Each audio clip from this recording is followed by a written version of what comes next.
Thank you, Jean-Claude. Now the last presentation by Rino Rappuoli from the Fondazione Biotecnopolo of Siena. Please, Rino.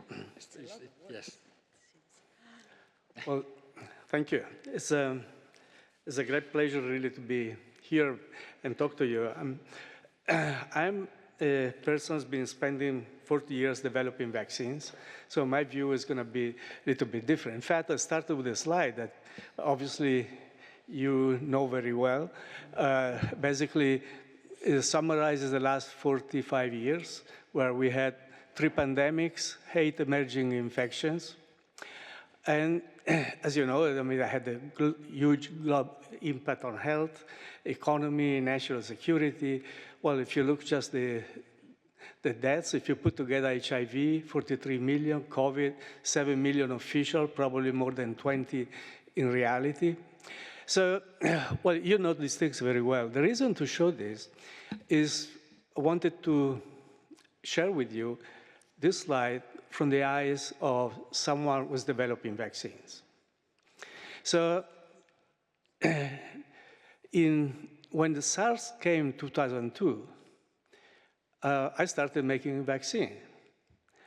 And I mean, after a few months, I had the vaccine ready to go in phase 1 clinical trial. I think it was over, nobody could care anymore, finance was gone. So that vaccine was never advanced. In 2009, when H1N1 influenza, basically the swine influenza came, we developed a vaccine from eggs very fast. And that was, but we used the basically commercially available manufacturing sites in eggs, so it was not a big thing. Then MERS came 2012, and we made a prototype vaccine at that time. It was working, but was no commercial interest. Still, there is no commercial interest, so basically it was dropped. I think the switch moment came 2014 with the big outbreak of Ebola. Ebola was not new. In Africa, been many times, small outbreaks, but this one was very big. On top of that, did not stop in Africa. There are a few cases in the United States, a few cases in Europe, and people immediately said, where is the vaccine? And people figured out that a vaccine scientifically had been done, was published in 1998, 1999, but there was no commercial interest. Nobody had been developing a vaccine. And so basically that basically started to ask the question. Following this big Ebola thing, there was a paper in New England Journal of Medicine, a meeting in Washington, D.C. at the NIH. And out of that, basically was the first important decision that globally we needed something to think about pandemic preparedness or outbreak preparedness. Out of that came CEPI. I will not talk too much about CEPI because Saul Walker has been talking about it, but basically that came because of the, we're not prepared for Ebola, and the CEPI came, and now is doing extremely well, I think, and then COVID came, and after COVID, the other initiatives, but CEPI was the first one, really the first global initiative to prepare for this. Now, one initiative that came after the COVID, basically, is this one from the National Institute of Health that was set up by Tony Fauci before he left. And basically, it's a big investment, $350 million, to set up 7 projects of $50 million each. And each of these projects, this is a mega project divided by 7, because each of these projects has to do to develop prototype vaccines for a family, 1 or 2 families of viruses. What do I mean by prototype vaccines and families of viruses? Basically, still a slide from the NIH, you see on the left, you see the virus families. So they came out with approximately 30 different virus families. Each of them could could cause a pandemic. They divided the one in red, the most probable to cause disease, influenza and coronaviruses, basically. Less probable and things for which we already have something. And then now the question is, how do you prepare for 30 families of viruses? Each family could contain hundreds of different viruses. It's impossible. Even with putting together all these guys, all the money, all these things would be absolutely impossible. So they came up with the idea of the prototype vaccine. Basically, they said, take one virus from each family, study it very profoundly, do the genomics, do everything, go down, animal models, regulatory approaches, clinical trial, do everything you need so that if you put together the fundamental knowledge that if something similar comes from a same families of viruses, now you know how to move. And so this strategy of doing prototype vaccines now adopted by most of the people worldwide that are doing pandemic preparedness. So that's the concept of the prototype. Now, after the NIH, Italy in 2022 came out also with the decree basically to set up a Center for Pandemic Preparedness. And this is the main page of the Italian journal Gazzetta Ufficiale where the laws of the government are published. And that time they asked me, that up to the point I've been working only in industry, whether I would be willing to become a scientific director, which I said, yeah, I like it. And then the question was, now what do you do? I mean, you have a Center of Pandemic Preparedness, you have enough money for the next few years, but how can you do? One center, 30 families of viruses, all those kind of things. So basically, my immediate thing was, we need to focus, but we need to collaborate. We need to collaborate with CEPI, with HERA, with NIH, CARB-X, all the people in the world that basically can contribute. And with the Italian Center, I can probably contribute, but cannot do everything. But all together, we can do more. So that's first collaboration was the first strategy. The second one, what are we going to do? I mean, there are so many things you can do for pandemic preparedness. The only thing I can do is basically do vaccines and monoclonal antibodies. And so I'm going to focus on these two things. And then the next question was, which are going to be your targets? Now, everybody in the world that talks about pandemic preparedness talks about viruses. From my point of view, there are bacteria resistant to antibiotics, which are extremely important and neglected. So basically, my conclusion was we'll do viruses, obviously they're very important, but we'll do also bacterial resistant to antibiotics. And then the next question was, which part of the pipeline you're going to do? And basically, we decided that we will do the one which is in green, dark green, but basically say we'll go from discovery, antigen identification, down to preclinical phase 1 and phase 2 clinical studies. We could go to emergency approval, but will not do in this institute. We cannot do commercial. We need to partner with industry. So while we were building this, HERA came, and HERA came basically with a call to European Vaccine Hub. And Laurent Michel yesterday mentioned that.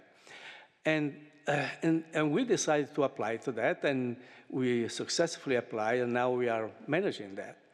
But I'll tell you a little bit what the challenges were in designing HERA. Basically, this is what was in the call for proposal from HERA.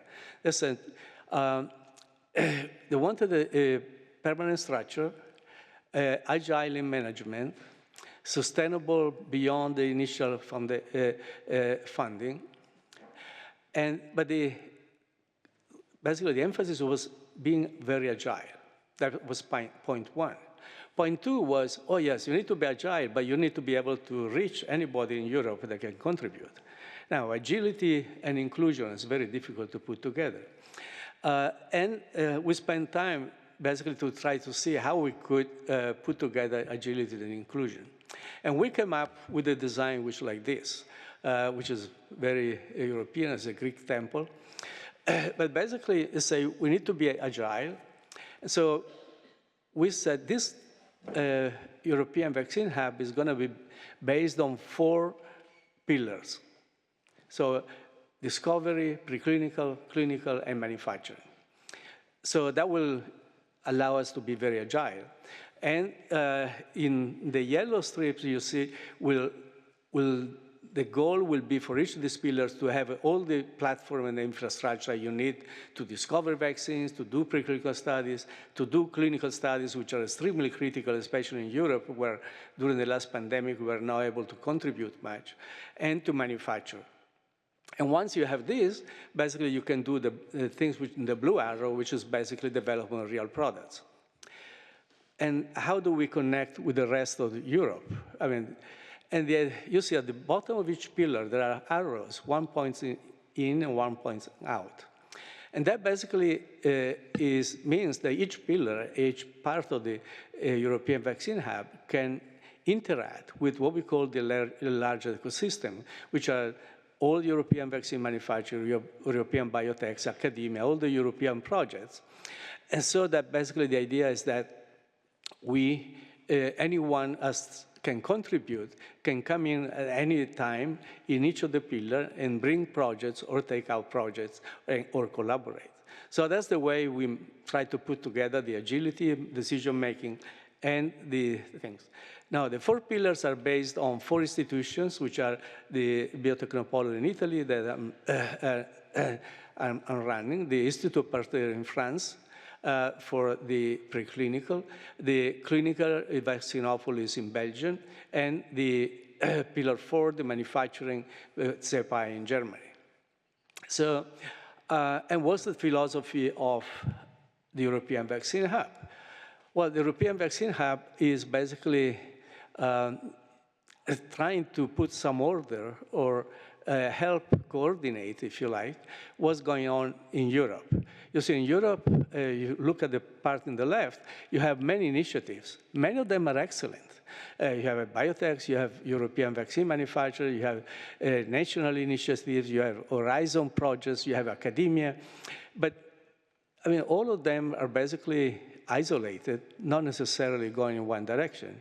The idea of the European Vaccine Hub is basically to help them basically to get together in one unified European project that basically is going to fight viruses and bacteria that you see in the yellow things, basically. So that's the idea, basically try to unite the European efforts into that. But obviously, this is Italy, Europe, and things, I think will never go very far unless all the people, all the initiatives worldwide that are there are going to get into one global alliance where basically we put all our thinking or our resources, all these things together in order to do a better job. Now, that's how we got to this point from the basically my point of view, all these initiatives. And I feel very fortunate to be able to, to coordinate the European Vaccine Hub because I see really the people across Europe, but worldwide, look at us because they see that this is the way to go, that we need to be united, put together the different initiatives that individually will not, they're excellent, but will not really contribute. And now you can actually put together and do something unique. So that's from the organization point of view. Now the question is, from the scientific point of view, if we get a new challenge, are we ready? And the approach that we use is the following. Basically, we call what we call reverse vaccinology 2.0. Basically, we start usually from people who are convalescent or vaccinated. We take their blood, we put in the lab, we isolate human monoclonal antibodies, you see on the left. And once you have human monoclonal antibodies, basically you have, immediately, you have a drug that can be used for prevention and therapy. But at the same time, you have, once you know what the drug, the antibody recognizes, you have really all understood which was the target antigen to make a vaccine. So basically, monoclonal antibodies and vaccines are a duality, two different things, complementary, but very important that can allow to do things, to prepare well. Can we do that fast? Can we do it? I'll give you two examples. One is about antimicrobial resistance. There is a bacterium which is resistant to all antibiotics of this world. And you see the map on the top, was very rare in 2010, became more frequent worldwide in 2016. Today is much more frequent, is expanding everywhere. And this bacterium basically cannot be treated with any of the antibiotics. People die, 40% mortality. There's no drug. And we took blood from some of the convalescents, and we basically made a monoclonal antibody. If you look at the graph on the right, I mean, these are animals, obviously. You see the red curve. If you don't give them anything, they die in less than 24 hours. If you give our antibody, which is the one in green, is the highest dose that we gave, basically you get pretty good survival. Well, this can be isolated in 3 months. And this is the only drug that is able to kill an otherwise resistant bacterium to everything. So that's something can be done. Technically, I think we are doing very well. Last example is last slide is another example that is coming up, will be published in a couple of weeks, about monkeypox. You know everything about monkeypox. And for monkeypox, we have a vaccine which were developed for smallpox. Some of them are reactogenic, some of them are not enough immunogenic, some of them are not available. And today we have technologies to do the best. So we apply the same thing from taking blood from convalescents. We isolated monoclonals, which are very good in neutralizing monkeypox. But then we couldn't understand with conventional technologies what these monoclonals were recognizing. So after spending a few months scratching our heads in the laboratory, finding anything, we asked artificial intelligence. And artificial intelligence in 1 week told us what we're not being able to figure out in the laboratory for months. Or sometimes we're going to spend years. So basically, to say that artificial intelligence for monkeypox has been able to provide us with a new antigen, something was never seen before. And today, between human monoclonal antibodies, artificial intelligence, the new ways of doing things, from the technical point of view, we are in the conditions, basically, to tackle most of the challenges. So technically, we are very confident.